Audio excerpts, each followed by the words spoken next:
Deontay Wilder gives a breakdown and insight to his upcoming fight, rematch with Tyson Fury, what's going on with Anthony Joshua, and other situations. Stay tuned, coming up next. Hey, this is Cassie, and you're watching Blue Blood Sports TV. Shout out to Blue Blood Sports TV. You're watching Blue Blood Sports TV. Shout outs to Blue Blood Sports TV. You're watching Blue Blood Sports TV. Hola, habla Cindy, está viendo Deportes TV.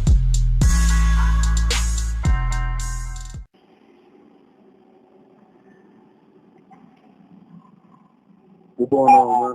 What's going on with you, champ? Ain't nothing much, man. So, How's everything with you? Yeah. I said, how's everything with you? oh, everything's good. No complaints at all. I'm just looking forward to getting past the holidays. That's about it. Yeah, that's what's up, man. That's what's up. Same here, man. Let me get right into it, man. I don't want to hold you too long.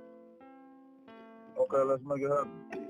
So, first off, I want to say congratulations, man. That was a hell of a performance, man. That was a hell of a fight, man.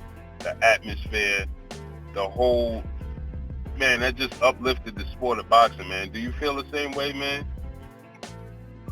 Oh, yeah, most definitely. I definitely feel like I've been saying before, and I said once again, it was an epic fight. You know, it was a moment and an opportunity that I'll never forget. You know, I'm glad that the opportunity presents itself, that we can capture the attention of the heavyweight division in America. You know, it's been a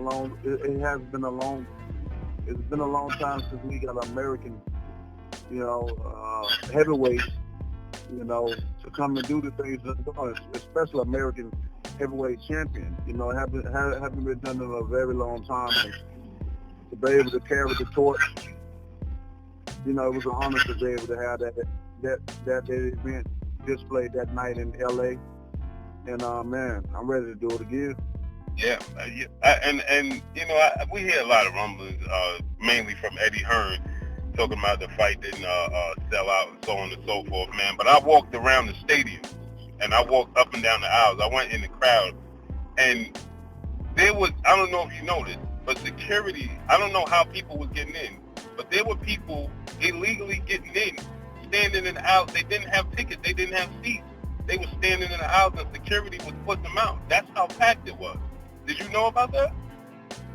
No, I didn't know about that. From there to now hearing like 10 million people illegally screamed it and stuff. That just lets you know how magnifying or electrifying this fight was. You know, it was, everybody wanted to be there. Everybody wanted to see it. You know, whether they did it the right way or the wrong way. You know, this is one of the fights that people wanted to really see, and they knew it was going to be a big deal, and it really was. You know, no matter what anyone else tried to debunk about it, you know, we enjoyed ourselves, the fans enjoyed ourselves, and like I said, boxing won on that night. You know, no matter what, you know. It just tells you the power of the heavyweight division, what it would do to people. People would do anything to see a great fight. You know, even still, if they have to, just to see it. You know what I mean?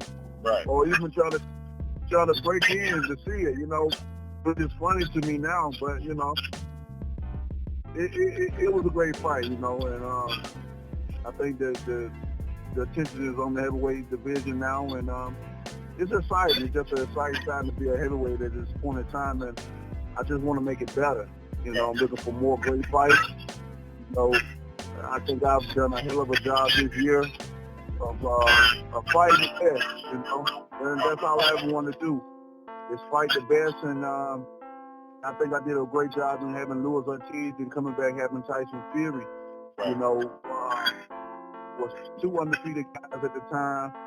One guy nobody didn't want to fuck with, and that was Luis Ortiz. And still now, they'll call him old, but they won't fight him. Right. I don't understand, you know. But it's been amazing, man. I can't complain at all, man. Just once everything's over and said and done, out the holidays over with and stuff, we're gonna sit back and see what's next. You know, like I said, I'm ready to do it again. It's exciting. I want to stay active, and here we go. Right. And now there's a lot that came out yesterday. I don't know if you heard it, but Tyson Fury's trainer came out and he said that he's been talking to Tyson Fury and behind the scenes and things of that nature, and he's saying that he thinks that Tyson Fury should wait and let you and Anthony Joshua settle your score and then fight the winner of that fight. Did you hear about that? Yeah, I've been here. Well, I've only heard it from guys reporting it.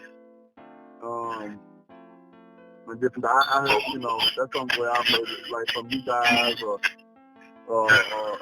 other media sites. Yeah.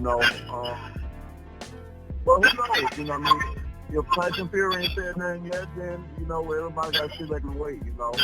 Yeah. I feel that Tyson, he's been a man of his word thus far, and whatever he says when he make an announcement or saying something, then we got to take him for his word. Hopefully he hasn't changed his mind, because it'll be a shame if he did. Because it was a draw. Nobody won, and he should be as eager to get back in the ring just like me. Right. I'm very eager to get back in the ring. I'm ready to do it again, and that's what should happen with a controversial fight like this, and people talking about it, and they still talking about it. They won't let it go. I have been busy nonstop ever since this fight happened, and after it's just been crazy, and it's still going. That just let me know how exciting heavyweight division is right now, and that fight was amazing to people. So they want to see it again, and hopefully he don't let them down. Hopefully we can come together again and make some more good money and make it and do it again and make it even bigger the second time around. We're two warriors. Me and Fury are two warriors, and although others may think we need to do stuff, it's up to us at the end of the day. We got the mindset, and we love to do this. And at the end of the day, he's gonna do what he want to do. I feel that whatever he said he want to do, that's what's gonna happen. I know a lot of people looking at that devastating knockout that I displayed on them, and they should be concerned about him. You know what I mean? That just lets you know that they care about him, and they should, because that was devastating. To see a guy eyes go in the back of his head, and his head hit the canvas. I mean, he's 6'9". Like I said, it would be a timber. Right. Everything I say, I try my best to be a man of my word. Right. And he did go timber, and it was definitely a knockout, although they took it from me. But hey, that's why I want to do the rematch again. That's right here will prove it all. This right here, definitely won't be no draw. This is winner take all right here, and I want to settle the score. I don't like to leave nothing with no tie or nothing. Like, I ain't satisfied with that. Right. He shouldn't be satisfied with that as well either. And because at the end of the day, it didn't prove nothing. And that's it was a draw. And that's how I look at it. When I talk about the situation where Anthony Joshua this past week going on I call it a save face tour, to try to restore order on his side of things, because he looked bad, not taking the fight. And I said a real competitor would want to go for the rematch. I know Anthony Joshua, I liken it to, you invited him to the dance floor and he chose not to dance with you. And as soon as you get another dance partner, and that dance partner, looks just as good as him, now he wants to come and interrupt. And I feel like, a real competitor as such as yourself and Tyson Fury will want to run it back, instead of moving on, when you have unfinished business. Am I correct with that? Almost definitely. I'm 100% agreeing with you. I definitely feel it should be ran back. It's only right. I mean, it's so lit right now. I think if we take another fight and then meet up at a later date, I don't think the excitement would be still as it is now. Although what happened, I still don't think the excitement, the buzz wouldn't be like it is now. It's still fresh. And even when next year comes, you're talking about maybe 5 more months or whatever, it still will be fresh, because they cannot stop talking about this damn fight. It's crazy, and it's only right. So as a warrior, You know, as the Gypsy King, you know, he should, if he was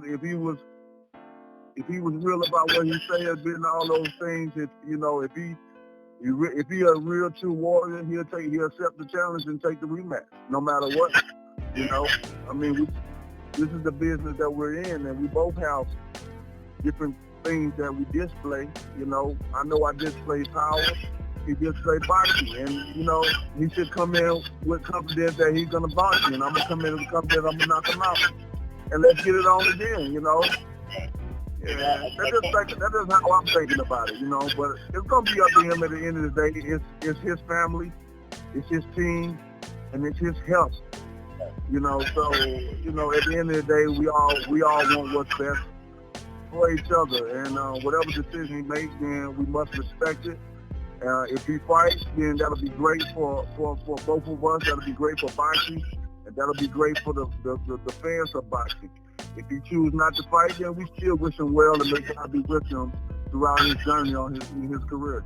And I talked to his wife, and she said that she was, you know, a little worried that if he had success, or even if he didn't have success in the fight, that he may relapse. And is that something you're concerned about? You know, if you wait too long to get a rematch, you know, he may relapse? Yeah, most definitely. And that's the thing that we don't want to happen, you know. Because the one thing about here, you know, about America, you know, you can tell your story one time, and people can have mercy for you. You know, in this country right here, where it's so diverse, and people go through all types of problems here. But it'll be shame on you to come and tell your story again. Now, if you relapse and come back and try to rekindle the rematch and sell that same story, it's not going to work this time. Right. Because they're going to, you know, that was yesterday news. Yeah. You know what I'm saying? They want to know what's the new hot thing going on, and you know, I don't think him and coming back and try to reset the story is going to work. And you can relapse. You know, it's easy to do so, especially when you feel you've had somewhat of a victory. You know what I mean? If you settle for just being if you're a person that settled for half saying you won, half saying you didn't, and half saying it's a draw, if you satisfied with your half and you're saying you won or whatever, then hey, that's you. But I'm not satisfied with it. I'm not satisfied with one side saying I won, and one side saying he did, and then we got everybody else in the middle. Right. I want to settle it. I want to settle that right there. You know, it can only be one. Right. You know, but you know, I know I'm a dangerous man in this division. That's why I say I'm the baddest man on the planet. And I know I have the power. Only in the heavyweight division that you get guys winning as low as 209 like myself, still fighting guys 50-something plus pounds over. You're not going to get that in no other weight division. No other weight division dare to fight other guys. Shit, some guys won't even fight them going 2 pounds over, yet alone 50-some plus pounds. And you still see a guy like myself, so small, such small legs, you know, still knocking guys out in the 12th round. That's that. My power carries on not only in the first, but all the way through the 12th round. That, you know, I'm a freak of nature, and I know, you know, I'm like my grandma said, you continue more to prove me right and others right, that I'm anointed by God, I'm blessed. I'm a real king, you know. It's gonna be hard to beat me because of the thing I display. I don't have all the skills in the world, but what I do have and what I do display is amazing. I got something that others don't have, and that's what it's all about. You know, others may have certain things, and I may have certain things, but we can't have it all. Right. That's what makes boxing. Style makes boxing. Now, did Tyson Fury, did he surprise you with anything, or he was as advertised, or was he better than advertised? No, he didn't surprise us on anything. We knew he could box. You know, that's the thing we knew would come in. We knew he could box, and we knew that he had an awkward style. You know, so it didn't surprise us at all. You know, I was excited to get in there with him and to see the fight play out. You know, it was amazing. It was amazing to me. You know, I didn't have no expectations of going in where he'd be good or where he'd be bad. You know, I just wanted to see what type of style, what type of dog he would bring to the fight. You know, and he came to fight. And that's all you can ask for out of a fighter. You know, like I said, I don't have expectations, you know, because my assumption is all of them going to come in with their A game because of the risk that they're taking on me. I'm a risk factor all the way around, no matter what. Like I said, I don't have to be perfect, only but 2 seconds. You know, and it only takes 2 seconds to land a punch. Right. That's how dangerous I am, and these guys know that. You know, people talking about, you know, fighting other champions and stuff. They don't want to fight, man, because of that risk right there. Right. That risk right there, you can't. When you have a guy that can knock another guy out, it scares everyone because we know if I knock you out, then we ain't got to worry about the referee. We ain't got to worry about judges. If you get knocked out cold, right. You know, and there's a possibility that can happen. With Fury's situation, man, there was a lot of things. It was, you know, that was just a complete miracle. Right. And a lot of other things I felt that was going on as well, too, but we're not going to get into that. Right. But, but that's all it takes, one punch, and that's it. And that's what they're scared of. That's what the other guys are scared of. And they should be, you know what I mean? Sometimes I sit back and I still think, I'm like, how the hell am I so strong? You know, being so, you know, I ask myself that, you know, but as I keep, you know, recycling the question in my head, I just keep saying, like, well, I've already been warned. I've already been told. So stop questioning yourself. Right. You know, I never doubt myself, but, you know, sometimes you just want answers for yourself, like, because you can't believe some things yourself. Right. And it's like, it's amazing. Not saying that you don't believe in yourself, but it's just like the belief. You can't believe that you can be so small and still not guys not so heavy. Like this is amazing. Right. And then you realize that your ability and your skill and your talent and your greatness, because you provide your service to your greatness, is what you think the outcome gonna be. Right. You know, so it's a lot to think about. You know what I mean? But I mean, I'm just blessed, man. I'm glad to be in this sport.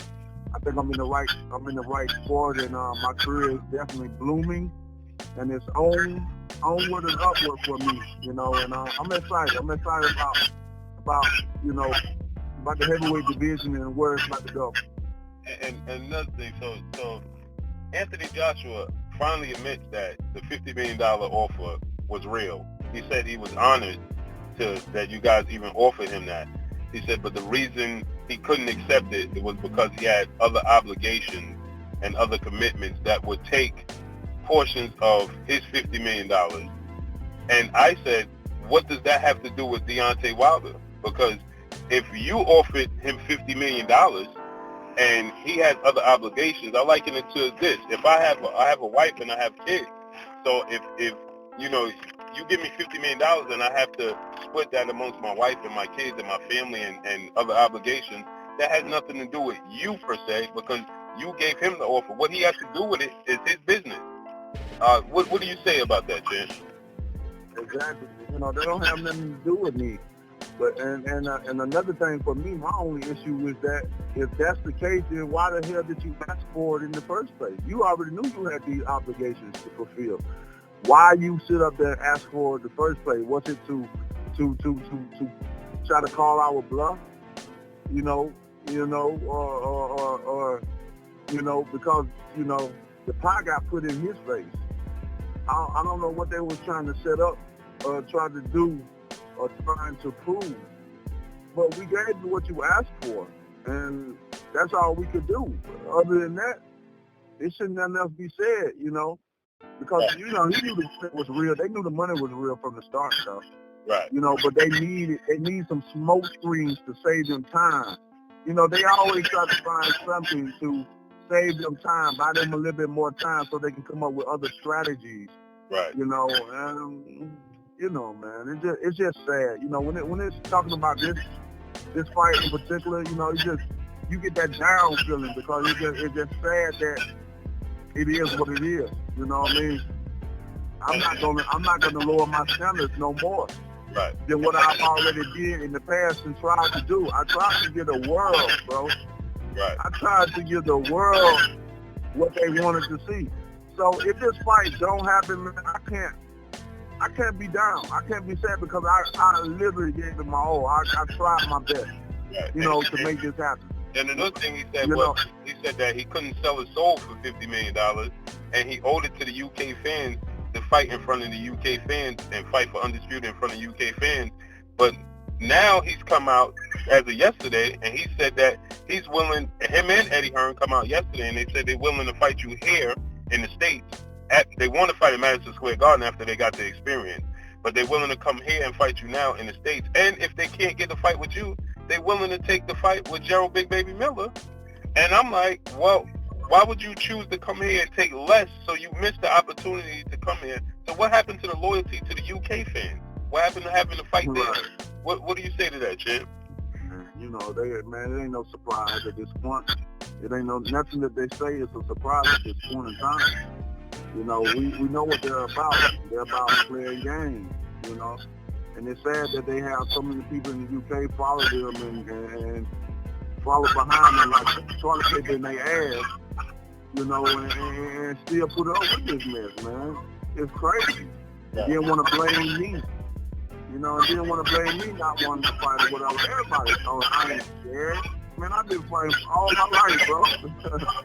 I've been fighting all my life. It may not be boxing, but when you're dealing with these hands, I've been throwing them, baby. I've been throwing them all my life. So I feel not no man. You know what I mean? I never shied away from a fight. You know, ever. You know, so why would I not want to do something that I love to do on the big stage as well too? Why would I not want to? Right. Like I said, I know what I possess, you know, and that's great power. A lot. This is I possess what a lot of heavyweights want because the heavyweight division is built off of power. Right. That's it. You know, people don't really look for skill in the heavyweight division. They look for motherfuckers to get knocked out. Now, if that's what you're looking for, then I'm your man. Right. You should never bet against me, but only bet with me. Right. Because 9 times out of 10, I'm gonna give you what you're looking for. Right. I'm gonna give it to you, baby. So you know, man, I don't know what these guys are trying to do, man. It's ridiculous, and to see him to be trying to come on all these networks and stuff and face and use and try to yeah, because the April 13th date at Wembley. Now he's saying that they'll give it to Amir Khan and Kell Brook, and they're willing to come over here and make the fight. Yeah, man. Blah, blah, blah. We believe when we see it, you know what I mean? I don't believe nothing they say. I don't believe nothing they say. I'm talking about absolutely nothing that they say. Right. You know, I don't look at no videos that they do. I don't even look at nothing. You know, only time I know something happened if somebody tell me or like I'm doing an interview, it's just like you told me, sir. I didn't know about all that. Right. You know, talking about coming over here fighting and all that. I don't just, you know, Hearn's trying to get in touch with me and different things, whatever, but ain't no need to get in touch with me. I'm the least person you should be talking to. I don't want to hear from you, period. Right. You know, I got people lined up and set up in place to handle that. Ain't no need to keep coming to me. Right. You know, because you don't want to fight before you did that shit the first time, and it got nowhere. So why do it? Why still come to me? Why still come to me and talk? Make the fight happen. Right. You know, don't come to me. Talk to my people. You know, but I really don't feel that they want this fight, and I feel like they're being pushed in the corner right now. You know, the tension not on them like it used to be, and they realize that you know it ain't what they thought it would be. Their plans is not going as they thought it would go. You know, and Lenny Lewis did an interview yesterday, and he said that you know what, he was asked about the whole tour that Joshua went on last week, and he said, you know, he felt like it was to save face itself, and he said that, you know, he doesn't believe that Joshua wants to fight you or Fury. He says that he feels that he's protected over in the UK, and he feels like he's comfortable over in the UK, and he really don't want to come out that comfort zone. What do you think about that? Exactly, right on. He damage control, man. Yep. Trying to save face. All this stuff, if you want to come over here and show your face after this big fight, happened, and it was amazing. You know, he probably, if this fight didn't do well, you probably wouldn't even seen him. You know, because he was already over here when the fight was happening, talking about he have obligations to fulfill. He gonna be asleep, motherfucker. You right here in the States. Right. You know, over in the States. Why you can tell you know he don't want to fight. If he didn't come to one of the biggest fights, you know, there is in the heavyweight division, he didn't come to attend to make his presence known, to just to get in the ring or whatever and say, yo, I want to fight. If he really wanted to do that and make some noise and make it even bigger, he would have been there and he would have did the things that he necessarily need to do. And right there, just like I did with the Klitschko fight, I was there. I'm ready to get in the ring and everything. I'm ready you to mention my name so we can get the promotion started. Right. But who he called out? Tyson Fury. He don't want to fight, man. He don't want to fight. He would have been at that fight. He don't want to fight, man. We've seen this, and that happens in the sport of boxing all the time. I mean, we saw it all the time. You did it with Ortiz, and then the fight was made. We saw Shane Mosley get in the ring with Floyd Mayweather, and the fight was made, you know. And then he said that he wasn't going to, the fight came on too late for him to even watch. And then, like you said, he was here in Portland, and he could have made his way right down there. So he contradicted himself with that. He was in the States. Yeah. He was right here in the States.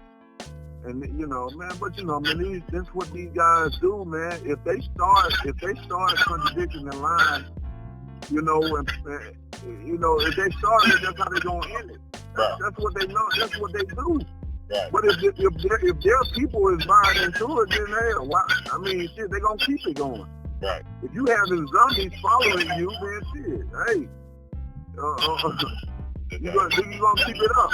But the thing about it though, is everybody realizing it though. Everybody is seeing what's going on, and just because he did that little stunt to come over here in America, man, ain't nobody is buying that bullshit.